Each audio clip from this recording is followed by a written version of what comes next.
Hello students, welcome back Ajwakar academy. Myself Randeep Singh. आ चुके हैं हम न्यू चैप्टर कंसेप्ट पर। कौन सा है आपके पास? जो एक्सरसाइज 8.4 है उसके इंट्रोडक्शन पार्ट पर है। अपन लास्ट अपन ने 8.3 एक्सरसाइज कंप्लीट की थी और अपन पास टॉपिक आ चुका है 8.4 एक्सरसाइज का इंट्रोडक्शन पार्ट, जहां पर अपन देखने वाले हैं सॉल्विंग डिफरेंशियल इक्वेशन। अगर आपको कोई डिफरेंशियल इक्वेशन गिवन हो तो उसे किस तरह सॉल्व आउट करना है। तो देखो, अभी जो लास्ट वाला एक्सरसाइज था वो किस पर था? डिफरेंशियल इक्वेशन बनानी होती थी अपन को, है ना। Find your differential equation with the given जो भी इक्वेशन रहती थी उससे।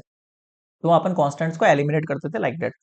और यहाँ आपको डिफरेंशियल इक्वेशन मिलेगा और उसको सॉल्व करना है आपको, है ना, सॉल्यूशन देना है उसको। तो प्रीवियस सेक्शन में हमने लर्न किया था कि differential equation form a given relation solution containing arbitrary constant होंगे, and we shall now attend the problem of finding solutions of a given differential equation. Differential equation के सॉल्यूशन किस तरह से बनाए वो कॉन्सेप्ट है हमारे पास।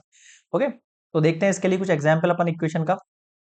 मान लो एक first order first degree differential equation given है। फर्स्ट ऑर्डर फर्स्ट डिग्री समझते हो ना आप लोग?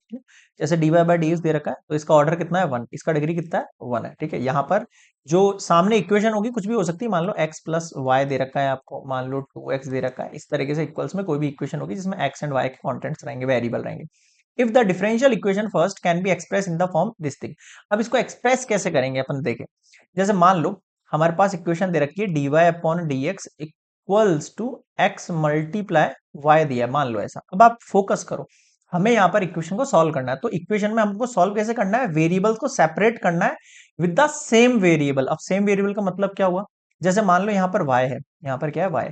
तो मैं यहाँ पर y को नीचे भेज देता हूँ और dx को ऊपर भेज देता हूँ। उससे होगा क्या देखना, dy के अपॉन में क्या आ जाएगा? y, है ना। और x के साथ मल्टीप्लाई में क्या हो जाएगा? dx। फिर से समझना है इस बात को। y आ गया नीचे, dx आ गया इधर, ये चीज समझ में आई? अब देखो, मैंने जो सेपरेशन किया है वो इस अकॉर्डिंग किया है कि y के साथ जो dy दे रखा है उसके साथ y है। यहाँ x है तो यहाँ पर क्या है? dx। अब आपको क्या लिखना है यहाँ पर? Both side integrate. क्या लिखना है? Both side integrate. अब बोथ साइड आपको क्या कर देना है? इंटीग्रेशन कर देना है, बस इस तरीके से।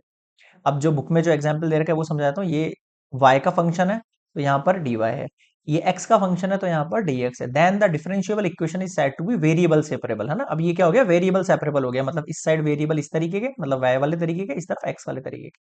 अब आपको क्या करना है? इंटीग्रेशन कर देना बोथ साइड।